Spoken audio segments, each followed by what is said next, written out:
Հռոմեական քաղաքակրթությունը ձևավորվել է Աբերինյան թևակղզում։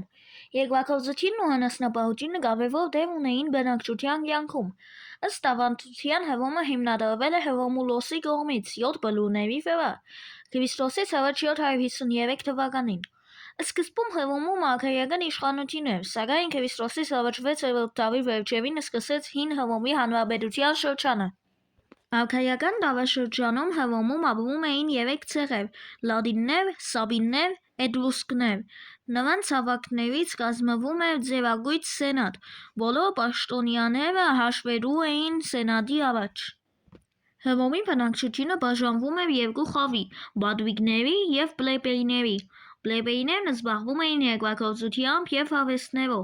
սակայն չէին կարող մասնակցել պետության կառավարմանը, և երկարատև պայքարից հետո նրանք նույնպես դարձան Հռոմի լիիրավ քաղաքացիներ։ Հռոմի հանրապետությունում գոյություն ուներ գործադիր իշխանության համակարգ՝ մագիստրատուրան։ Հռոմում կարևոր պաշտոնյա էր նաև ժողովրդական տրիբունը։ Պետության համարտակարգ ծանր իրավիճակներում 6 ամիս ժամկետով ընտրվում էր արտակարգ լիազորություններով պաշտոնյա՝ դիկտատոր։ Այսպիսով Քրիստոսից առաջ 6-րդ դարերում հռոմեական պետությունում ձևավորվեց հանրապետական ժողովրդավարական համակարգ, որը գոյատևեց մինչև Քրիստոսից առաջ առաջին դարի վերջերը։ Պատերազմների արդյունքում Քրիստոսից առաջ 3-րդ դարում ամբողջ թերակղզին ընկավ Հռոմի տիրապետության տակ։ Չնայած կարթագենցի զորավար Հաննիբալի արշավանքին հռոմեացիներուն հաջողվեց հաղթել կարթագենցիներին,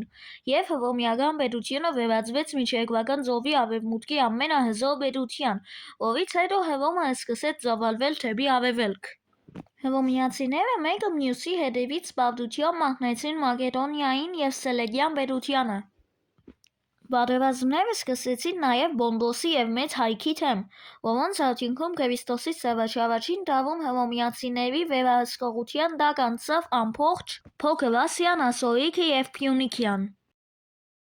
Հռոմում որոշ զորավարներ և քաղաքական գործիչներ, հենվելով իրենց բանակների վրա, երբեմն նրանք զավթում էին իշխանությունը։ Քրիստոսից առաջ 60 թվականին 3 նշանավոր զորավարներ՝ Հուլիոս Կեսարը, Կնեոս Պոմպեոսը և Մարկոս Կրաոսը, ստեղծեցին առաջին երապետությունը։ Սակայն նրանց միությունը անկայուն էր, և պարթեների դեմ պատերազմում Կրաոսի զոհվելուց հետո Պոմպեոսի և Կեսարի հարաբերությունները լարվեցին։